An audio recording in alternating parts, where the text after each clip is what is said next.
Hello viewers, আসসালামু আলাইকুম। আজ আমি আপনাদের বিভিন্ন রকমের সবজি এবং শাক দিয়ে ইলিশ মাছ রান্না করে দেখাবো। খুব সিম্পলি এবং অল্প সময়ে। অথচ স্বাদে কিন্তু অসাধারণ। এই বর্ষার ভ্যাপসা গরমে সাদা ভাতের সাথে তরকারিটি কিন্তু যেমন স্বাস্থ্যকর তেমনই টেস্টি লাগে। তো এই রান্নার জন্য আমি পুঁই শাকের ৪-৫টি কচি ডগা ও পাতা এবং একটি ডাল নিয়েছি। তারপর এভাবে কেটে বেছে ধুয়ে নিয়েছি। আর নিয়েছি একটি ধুন্দল, একটি কাঁকরোল, ৩টি পটল, একটি বড় আলু। সেগুলোকে এভাবে ছিলে ধুয়ে কেটে নিয়েছি। সবজি কিন্তু কাটার উপরেও তরকারি রান্নার স্বাদ নির্ভর করে। তাই আমাদের কাটার ব্যাপারে সতর্ক থাকতে হবে। আর একটি ছোটখাটো ইলিশ এভাবে কেটে বেছে ধুয়ে নিয়েছি। ইলিশটি ছোট হলেও খুব টাটকা বলে খেতে কিন্তু চমৎকার লেগেছে। তরকারি রান্নায় ব্যবহারের জন্য আমি নিয়েছি পেঁয়াজ কুচি, পেঁয়াজ বাটা, ধনে গুঁড়া, হলুদ গুঁড়া, মরিচ গুঁড়া, লবণ, তেল। প্রথমে আমি একটি প্যান নিয়ে ৪ টেবিল চামচ তেল গরম করে নিলাম। এবার এর মধ্যে ২ টেবিল চামচ পেঁয়াজ কুচি দিয়ে হালকা ভেজে তার মধ্যে একে একে ১ টেবিল চামচ পেঁয়াজ বাটা, ১ চা চামচ হলুদ গুঁড়া, ১ টেবিল চামচ মরিচ গুঁড়া, ১.৫ চা চামচ ধনে গুঁড়া দিয়ে ভালো করে মিক্স করে নিলাম।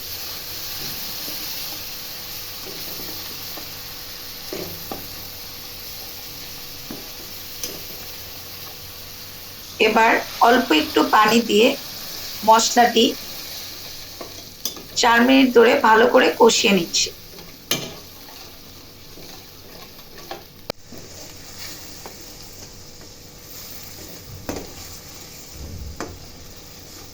মশলার উপরে যখন তেল উঠবে তখন, অর্থাৎ এই অবস্থায়, আধা লিটারের চেয়ে একটু বেশি পানি দিয়ে দিন।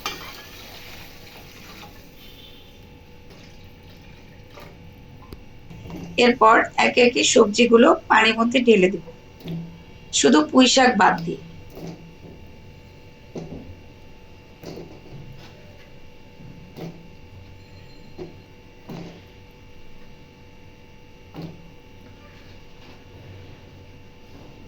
পুঁই শাকের ডাঁটাগুলো সবজিগুলোর সাথেই দিয়ে দিব। এরপর মাছের ৮টি পিস নিয়েছি, সেগুলোকে দিয়ে দেব।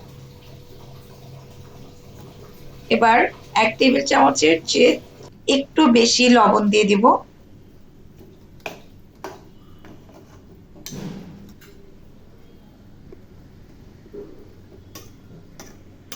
তারপর ঢাকনা দিয়ে দিচ্ছি। আঁচ মাঝারির চেয়ে হাইয়ে রেখেছি। ১৮ মিনিট পর ফিরে আসলাম। দেখছি আলু এবং কাঁকরোল কতটুকু সেদ্ধ হয়েছে। আলু এবং কাঁকরোল আধা সেদ্ধ হয়েছে।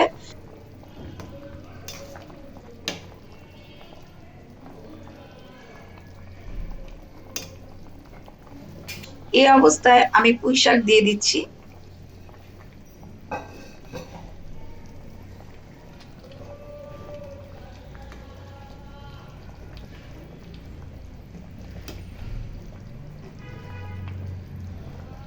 আবারও ঢাকনা দিয়ে আঁচটা আগের মতোই রাখবো।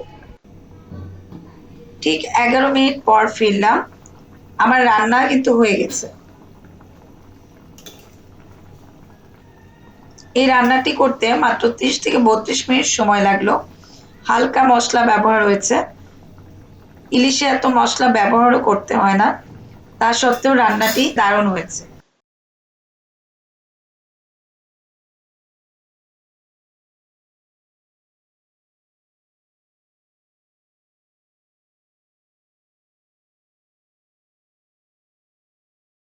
আশা করি আপনাদের রেসিপিটি সহজ এবং ভালো লেগেছে।